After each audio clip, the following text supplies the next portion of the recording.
শেষমেশ প্রকাশ্যে হাসি মুখে জগদীপ ধনকর। উপরাষ্ট্রপতি সিপি রাধাকৃষ্ণনের শপথ গ্রহণ অনুষ্ঠানে কাষ্ঠ হাসি সদ্য প্রাক্তন উপরাষ্ট্রপতির। একই ফ্রেমে ধরা পড়লেন দুই প্রাক্তন ও বর্তমান উপরাষ্ট্রপতি। শপথ গ্রহণ অনুষ্ঠানে জগদীপ ধনকর শেষমেশ হাসি মুখে ধরা দিলেন তিনি। উপরাষ্ট্রপতি সিপি রাধাকৃষ্ণনের শপথ গ্রহণ অনুষ্ঠানে প্রাক্তন উপরাষ্ট্রপতি জগদীপ ধনকর। আমাদের সঙ্গে সরাসরি নিউজরুম থেকে রয়েছেন কলকাতা টিভির পলিটিক্যাল এডিটর আশিস চট্টোপাধ্যায়। আশিস দা, শেষমেশ প্রকাশ্যে হাসি মুখে জগদীপ ধনকর। দেখো, এর আগে একবার তিনি তার বাসভবন থেকে বেরিয়েছিলেন, তখন তিনি দাঁতের ডাক্তারের কাছে গিয়েছিলেন, সেটা দিন দশেক আগে। তখন অবশ্য মিডিয়ার সামনে তার ছবি দেখা যায়নি, যদিও দাঁতের ব্যথা হলে হাসি মুখে ছবি দেওয়াটা বেশ কষ্টকর, সেই জন্য কিনা জানা যায় না, কিন্তু তার কোনো হাসি মুখে ছবি মিডিয়া পায়নি।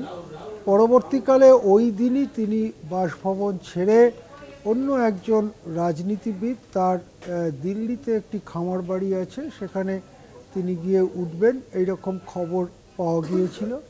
কিন্তু সেখানে চলে যাওয়ার পরেও তার কোনো হাস্যমুখর ছবি টবি পাওয়া যায়নি। এবং আজকে যে শপথ গ্রহণ অনুষ্ঠান, সেখানে আদৌ ধনখড়কে দেখা যাবে কি না সেটা নিয়েই বেশ একটা উৎসাহ বা ঔৎসুক্য তৈরি হয়েছিল। অনেকেই জানতে চাইছিলেন যে ধনখড় আসবেন কি না। একটা জিনিস এই ছবিটার থেকে পরিষ্কার যে ধনখড় এসেছেন, কেবল ধনখড় একা আসেননি, সস্ত্রীক এসেছেন। অর্থাৎ যেমন ফর্মালিটি, প্রায় পুরো ফর্মালিটি তিনি বজায় রেখেছেন। ধনখড়ের পাশেই যে ভদ্রমহিলাকে দেখা যাচ্ছে, তিনি ধনখড়ের স্ত্রী। ধনখড় এসে হাসবার চেষ্টা করেছেন এবং তার হাসিটা এবং এতদিনের চর্চিত যে মুখের ভঙ্গি, সেটাকে তিনি সর্বশক্তি দিয়ে কাজে লাগিয়েছেন। ফলে তার মুখে ঠিক অট্টহাস্য বা আনন্দের হাসি রয়েছে তা বলা যাবে না, কিন্তু মুখ গোমড়া এটাও ঠিক বলা যাবে না, এইরকমই একটি মুখ করে দাঁড়িয়ে আছেন। এই ফ্রেমটা, যে ফ্রেমটা কলকাতা টিভির পর্দায় আমরা দেখাচ্ছি, সেখানে দেখা যাচ্ছে অপর এক উপরাষ্ট্রপতি ভেঙ্কাইয়া নাইডুকেও।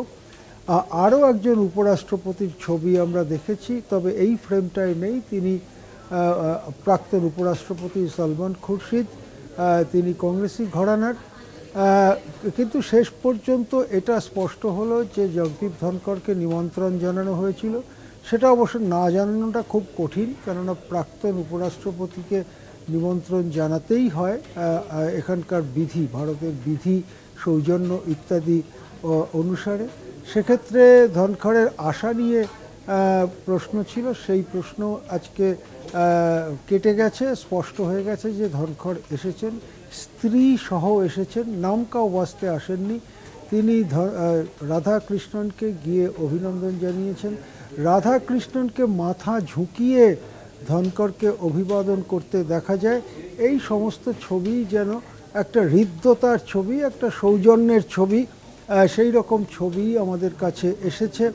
এখন প্রশ্ন হচ্ছে যে ধনখড়, তার কি বিদ্রোহ শেষ হয়ে গেল? ধনখড় কি আবার ঘরের ছেলে ঘরে ফিরে এলেন, নাকি ধনখড় বাকি জীবনটা অবসরই কাটাবেন? কেননা তিনি যখন পদত্যাগ করেছিলেন, তিনি বলেছিলেন তার শরীরটা ভালো যাচ্ছে না, শরীর খুবই খারাপ। এই রকম শারীরিক অবস্থায় উপরাষ্ট্রপতির দায়িত্ব পালন করা কঠিন, সেই কথা বলে যেহেতু তিনি পদত্যাগ করেছিলেন, এখন কি তার শরীর আবার ভালো হয়ে গিয়ে রাজনীতির আঙিনায় আবার তাকে দেখা যাবে, নাকি বাকি জীবন অবসর যাপন এবং বইটই লিখেই কাটাবেন? সেসব প্রশ্নের উত্তর এখনও পাওয়া যায়নি। কিন্তু শরীর খুব খারাপ, এই কথা বলে আজকের শপথ গ্রহণ অনুষ্ঠানেও না আসতে পারতেন জগদীপ ধনকর। সে রাস্তায় তিনি যাননি, এসেছেন দিব্য। এবং প্রধানমন্ত্রী যে অনুষ্ঠানে উপস্থিত আছেন, সেই অনুষ্ঠানে প্রধানমন্ত্রীর কয়েকজন ব্যক্তি পরে রীতিমতো বসেছেন। জগদীপ ধনকর স্ত্রীকে পাশে নিয়েই বসেছেন এবং ভারতের কেন্দ্রীয় রাজনীতির আঙিনায় আরেকটি বড়সড় জল্পনাও তৈরি করে দিয়েছেন ধনখড়। এরপর কি দেখা যাক, এরপরে কোন রাস্তা খোলে জগদীপ ধনখড়ের জন্য। ধন্যবাদ। আমাদের সঙ্গে সরাসরি নিউজ রুম থেকে ছিলেন কলকাতা টিভির পলিটিক্যাল এডিটর আশিস চট্টোপাধ্যায়।